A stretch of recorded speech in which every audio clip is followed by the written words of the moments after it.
نبی اکرم صلی اللہ علیہ وسلم کا پاک ارشاد ہے، جس شخص نے جمعے کے دن خوب اچھی طرح غسل کیا پھر نماز جمعہ کے لیے گیا، گویا اس نے ایک اونٹ کی قربانی کی، اور جو شخص اس کے بعد دوسری سات میں گیا تو اس نے گائے کی قربانی کی، اور جو تیسری سات میں گیا تو گویا اس نے ایک دمبا صدقہ کیا، جو چوتھی کھڑی میں گیا اس نے مرغی، اور جو پانچویں میں گیا اس نے گویا انڈا ہی اللہ کی راہ میں دیا۔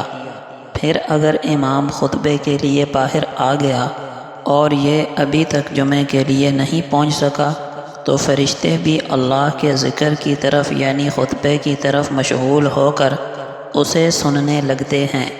ابو داؤد۔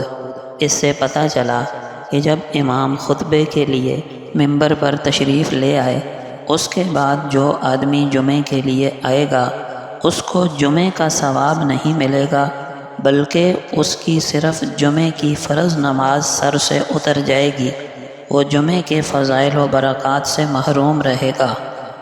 نبی اکرم صلی اللہ علیہ وسلم کا پاک فرمان ہے، جو شخص جمعے کے دن گھر سے اچھی طرح وضو کر کے مسجد میں آئے اور خوب دھیان سے خطبہ سنے تو اس جمعے سے لے کر اس جمعے تک کی تمام خطائیں معاف ہو جائیں گی، بلکہ 3 دن مزید۔ اور جو خطبے کے وقت کنکریوں سے کھیلتا رہا اس نے لغو اور فضول کام کیا۔ صحیح مسلم۔